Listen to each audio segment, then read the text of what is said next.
Hey everybody, Superfluous J here, playing my second game of Factorio, or my second video of Factorio. And I want to start out in the settings screen because there's something I forgot to mention on the last video, and that is in the settings, under interface, I have pick ghost item if no other items are available. I have turned this on. I've also turned off show tips and tricks because I know all them all already. But if you like the ghost functionality, click this to turn it on. If you didn't like it, leave it off. It doesn't really matter if you do or not. Another thing I've done with my graphics is I've turned off a couple of the things that add clutter to the screen that make the bitrate worse for the video recording. It shouldn't be a big deal for you to leave these things on for yourself, but I like them off for recording purposes. Okay, let's get moving here. We got a lot to do today. We're going to resume. We are exactly where we left off last time. We've got iron being smelted in many places. Also, if you look here, these guys aren't running anymore. Why is that? If you look at this guy, he has 90. If you look on the right here, expected resources is 90, and as soon as he digs one out of the ground, it's going to be 89. And this guy has 124. These guys don't show any. That's because they are done. There is no more iron on the ground here for them to smelt. I did notice while I was doing the recording, or the what do you call it, editing, that there's a little patch of iron over here. So I think I'm going to throw this guy down here just so we use this up. And that should get rid of that little patch, and then the rest of it is going to have to come from the main patch. So I want to keep this at 8. So we're just gonna do that and that. Need more coal. Always need more coal. You can notice how I can click and then just drag, and then you just pick up coal out of everything. That's a nice trick. And we're starting to build up a stockpile of coal, which is really nice. It's nice to have coal when you need it. Okay, but enough about the burner phase. Let's make some power. In order to make power in the beginning of the game, you need several things. You need we're going to make steam power. We have steam engines is what you start with. So we're going to need those. And what we need for those is we need a boiler, we need a steam engine, and we need an offshore water pump to pump the water into the boiler. That's going to then boil it and put it into the steam generator, which is going to generate power. So we're gonna pull these out here, and then we also need coal. We're also going to need power poles, and we're going to need a wooden box. Is always nice to have to store coal in. So we're going to build ourselves an offshore pump. We're going to build ourselves a boiler. We're going to build ourselves a steam engine. Then we're going to go into this tab here, and we're going to build a set of underground pipes, and then several regular pipes as well, just to have them. I don't think we're going to use them right now, but it's always nice to have them on board. And now we need to plan our steam power, and I think it's fine to just do it from here. This is going to go off this way, and we're going to have steam engines all around in this area here. It's just north of our coal patch, which is nice. It shouldn't encroach on our stone patch, which is also nice. And then the next thing you want to do here is make a little space. You can't walk through these things. I'm just going to set these up for now so they're in the way. If I want to walk through here and like in between the pipe and stuff, I can't. So I set these underground pipes up so that it's going to pump the water, it's going to go underground and then to this thing, and then when I want to go north and this thing is blocking this whole area, I can walk through it like over here, which is nice. And I made these far enough apart that if I want to, I can drive a car through there, although I probably never will. Okay, back to the topic at hand here. We've got water being pumped out of the ground, or out of the lake over here. Then we have this boiler. If you look at the boiler, you can see that it has 2 entry exit points for water, and then 1 exit point at the top for steam. So we've got water coming this way, so we can't do this. Notice it even turns red. It does not let you connect that to that because you can't mix fluids, and steam is a fluid in this game. I guess it's a fluid technically, but in real life. But we'll worry about that later. And then this guy here, you see he has entry exit points on both sides where he can take steam in from either side, and he also will spit steam out if you want him to. And then he can plop down there. Now, as long as we have water coming in here and we put coal in here, he's burning, and he's filling this guy up with steam. It's not doing anything at the moment. It even knows that it's not hooked up to power yet. So we need to build some power poles, and I'll build these 10 power poles right now just to get them going. And I'm going to put a power pole here, and there's a very specific reason why I put it here. Power poles have a little square around them, which shows you how much they will power or how much they can pull power from. So this power pole here will be able to pull power out of this steam engine in order to send it elsewhere to power things up in your base. The reason I put it this high is, and I'll put the ghost here just for future reference, I'm going to have 2 steam engines, one here and one here. And the reason for that is, if you look on this guy over on the right hand side, it says at the very bottom, it says generate steam, and it says output 0 per second out of 60 per second. That means he's currently outputting no steam because there's nothing going on, but he could output 60 total. This guy, if you look at him, his consumption is 30 steam per second. So this guy actually generates enough steam to power 2 steam furnaces or steam engines. So we're going to have a line of these guys going off this way, and each one is going to have 2 of these coming off of him. So we're gonna have this big block of stuff going like this. Eventually. And how long that block is going to... Yeah, see, I'm trying to run through these things, but you can't. That's why I do this. This guy, if you look at here at the consumes, he consumes 60 water per second at most. This guy can generate 1200 water per second, and if you do the math, that means this pump can pump enough water to continuously run 20 of these guys. So we're going to have 20, eventually, 20 of these guys going off this way, each one with 2, so we're going to have 40 steam engines. And if you think that's a lot, it's not. That's starter base amounts. So we're going to have a lot more than that in the future. So now I'm just going to run power poles over here so we can. So when we do set up our base, we can have things around here that have power on them, because this is a good spot because it's right in the middle of everything. And I've neglected my my coal. Notice how much coal I have now. I have so much coal. I'm actually going to put 50 in these guys, 25 in these guys, and then the rest of it in him. So now they're all running again, which is nice. Oh, and this guy's done even, which is nice. Don't have that to deal with anymore.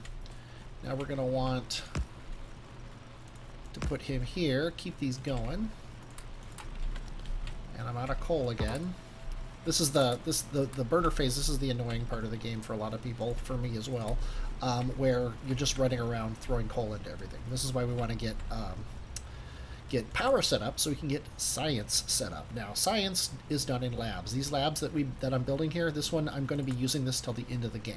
A lot of this burner stuff, I won't be using it at the end of the game, but this lab, I will. It's a very, very useful thing. And notice how many different intermediate products it has. It has circuits, it has belts, which we haven't even looked at yet, gears, and I have to build all those before I can build the lab. But as soon as I get the lab built, I can plop it down. And as soon as I plop it down, the research screen comes up, and this thing can be daunting. It's really not that bad. Mostly you can ignore this over here and just look at this over here. These are all the things, these yellow things are things that you can research. And the first thing we're going to research is automation. And the reason we're going to research automation first is we want this assembly machine. This is the core of the game. This is the factory part of Factorio. So we're going to start research. And notice it up here, it takes 10 seconds per science flask that it generates, and it needs 10 of those. So it's going to take 100 seconds to research this once we have these science packs. So let's go ahead and say start research of that. And then now he's ready to go to research, but he's not actually researching anything. We need to create these science packs first. So let's go ahead and make 10 of them. 2, 3, 4, 5, and then I'm going to right click and make 5 more. The reason I did that is because that way I'll make these faster and I can get them in the lab as quickly as possible. And then once I get 5 of them going, the last 5 I can just throw in all at once. So that way I can get things quicker into my inventory, because it's not generating. See, like here it's generating 1 gear, and then this, and here it's going to sit here and generate all 5 gears before it makes this one. So it's a way to get stuff queued up and used quickly without doing that. And I should also mention, when I'm making these things, I click once to make one, I right click to make 5, and then I shift click would make them all. Now I don't want to make all. And you can also shift, you can do the exact same thing down here, which is right click to remove all of them. Right click to remove all of them, left click removes just one at a time, and then shift click would remove the entire stack no matter how many you had. So we need to dump these in here because I'm wasting my time. Coal, and let's go ahead and put some coal in you, and coal in you. And I'm just throwing more, throwing all the things I'm making here. And you notice that up here the little graph is going across as it's making these things up here. And also this guy is slowly using up the coal we put in him. And he's generating power. He's got 45 coal in him still, which is plenty. But we don't ever want to run out of power. That's an important thing. So I want another tree, and of course there's no trees anywhere near me here. So let's run over here and chop one of these trees down, because I want to make a box. Oh, and we just got automation. The next thing I'm gonna research here is military, because the first thing I want to do is go around and clear out biter bases, and the machine gun is one of the better hand weapons in the game. So I'm just gonna start that right now, so that when the time comes to clear out those biter bases, we'll be able to do it pretty quickly. Now I'm going to use a burner inserter here. We haven't dealt with inserters yet. I'm going to probably talk about them more in the future. But the burner inserter is a lot like the burner miner and the burner the burner miner in that it the burner miner in that it runs on coal or wood or whatever you happen to put in it. And if you look here, if I take all the coal out of this thing, he's going to pick up coal and put it in himself to keep him running, and then he's going to take coal out of here and put it in him. So he's going to sit here, and as he uses up coal, he's going to take it out of the box and put it in him. And then when he gets low, he's going to put coal in himself. So this is self-sufficient. It's, guess what? Automated. And it's very convenient to do that, because if we do run out of power, all I have to do is throw more coal into this box, and he'll pick it up, put it in himself, pick it up, put it in here, and then we'll have power again. And then eventually I'll be running assembly line belts up there so that it does it automatically, and then I'll never have to worry about manually throwing coal into my things again. Because that's the goal of Factorio, is to not have to do what I'm doing right now, which is manually moving stuff around to get it to work. Okay, this guy's done. So we've only got one more guy left, and he actually has no coal or no iron under him either. So we have totally cleared the spot of iron, which is nice. Let's get these guys going here. There you go. They're running, and we've got coal, we've got copper, and we've got science. Now, we don't have any science happening right now. And we don't have any in our inventory. Now, I could build more, but I don't want to do that. I want to instead automate it. This is the beginning of automation. This is the beginning of the actual game here. We're going to want an assembling machine. I'm going to make several because we're going to want them. We're also going to want some regular inserters, so I'm just going to make 5 or 6 of those. And we're going to want a couple more boxes. So I'm going to chop down some more trees. We're going to do wooden boxes for now. Eventually we're going to move on to steel boxes. There are also iron boxes, but I don't generally use iron boxes for anything. Just make 4 boxes. Doesn't really matter how many we have. Now, in order to automate science, we're going to need an assembly machine nearby the science thing. And then we're going to, when we finally make the inserters, we haven't made them yet, but when we do make the inserters, I'll put that down. Now we want to, much like building it yourself, you can tell a assembly machine to make something, and we're telling this guy, hey, make automation science packs. So now if he has the right ingredients, which is a copper plate and iron gear wheels, he'll be able to make science packs. So if I tell myself, you know, make some gear wheels, I can take those gear wheels, put them in there, and they go right there. Then I can say put some copper in there. Then I can make power. I can put power on him. And now he is making science packs. And then I can take this inserter and put it there. And I chose really poorly on my power pole. I'm going to put it right there. So it's right next to all this stuff, and then it powers all three of these things.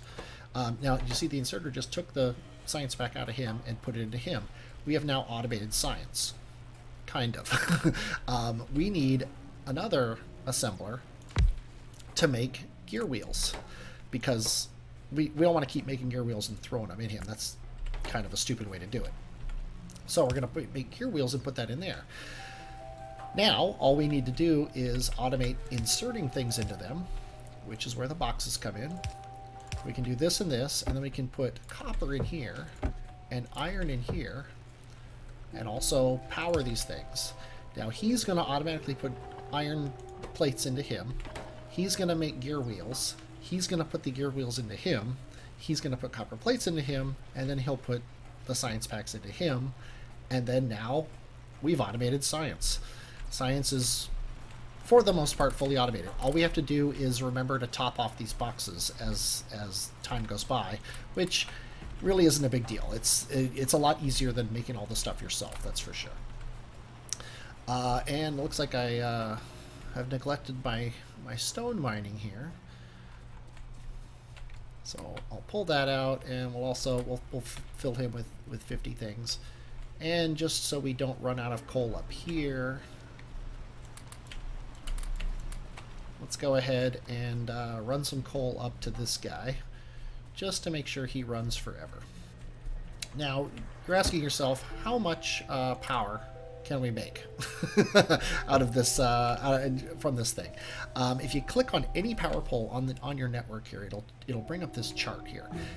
Oh, we just did this. I'm not going to research anything else at this point. You see here, we need 6.6 kilowatts.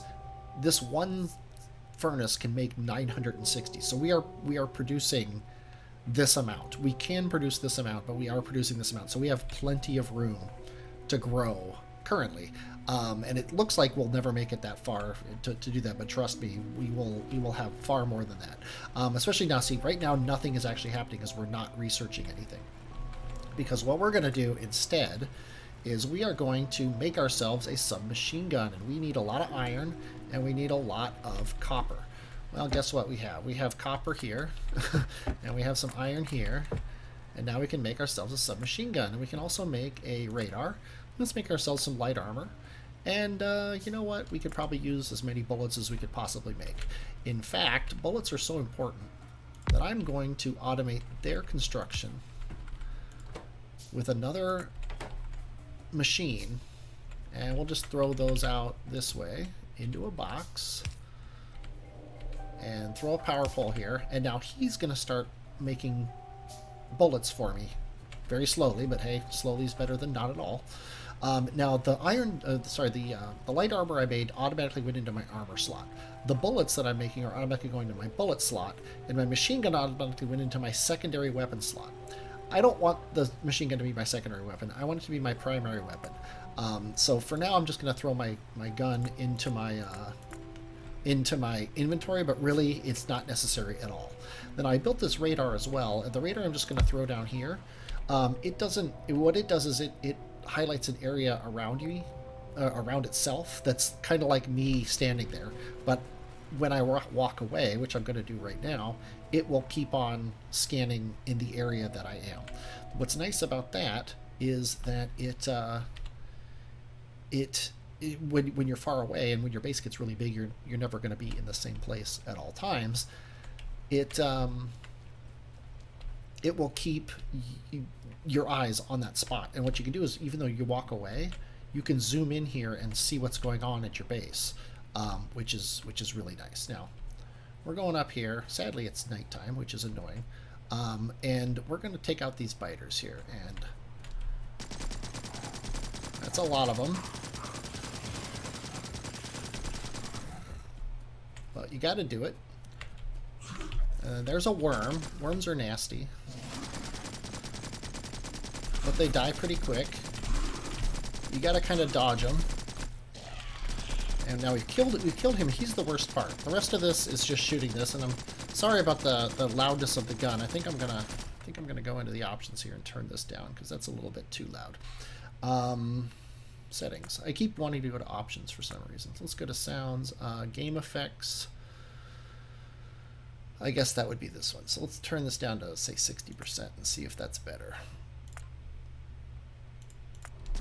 Yeah, that's much better. Okay, so we're just gonna pummel bullets into these nests here until they go down. They go down a lot faster later as you get better weapons, but for now this is good enough. And you want to take the worms out first because they're ranged. Oh, and I just used up all my bullets. So we're gonna have to run down here and pick up some more bullets. I forget how quickly you run out of things like bullets when you're so low powered, but we should have a bunch of bullets now in this, and we have 29, which is far more than we probably need to finish this one last base off. But yeah, let's also, I don't want to hold on to this. Let's go and throw that into there. It looks like a couple of those miners are done, but we'll deal with that probably in the next episode. I'm gonna kill this base, and then we're going to finish the episode here. But the reason I killed that base is if you look at my pollution cloud, it's starting to get close to them, and when your pollution starts getting on top of a biter base, it makes them mad, and then they end up attacking you. So that's why I'm prioritizing that. So let me come back up here and kill these guys here that have spawned. See, now that one biter base spawned all these guys, so that's another reason why you want to get rid of them as quickly as possible, because they will keep spitting bad guys out. But then as soon as this is gone, and I'm just holding down the space bar to shoot, and I have destroyed this base, so I am done, and I have successfully done it. My pollution cloud is no longer encroaching on any enemy bases in the near vicinity, so that's really nice. Next up, though, is we're going to do some more research. I need to figure out what to research, and we're also going to do a little bit more logistics stuff. We're going to have to start routing stuff with belts in order to get coal up to there, in order to maybe get copper here and iron here. It'd be nice if I didn't have to put stuff in these boxes, if they would just route from here to here, things like that. And we're going to also ramp up our smelting setup. Right now, smelting, I just took all the coal out of those like a moron. Let me take half of this and put it in here just so it runs. Yeah, we're gonna automate everything, and then we're going to we're gonna move to a thing where we're mining in one place and then sending that ore to another place to get smelted, and then sending it to a third place to get used in machines. That's kind of, you want to kind of separate your tasks up a little bit in a lot of ways. So we'll be doing that next time, though. I hope you're looking forward to it. I'm definitely looking forward to doing it. I'm Superfluous J, and I will, as always, talk at you later.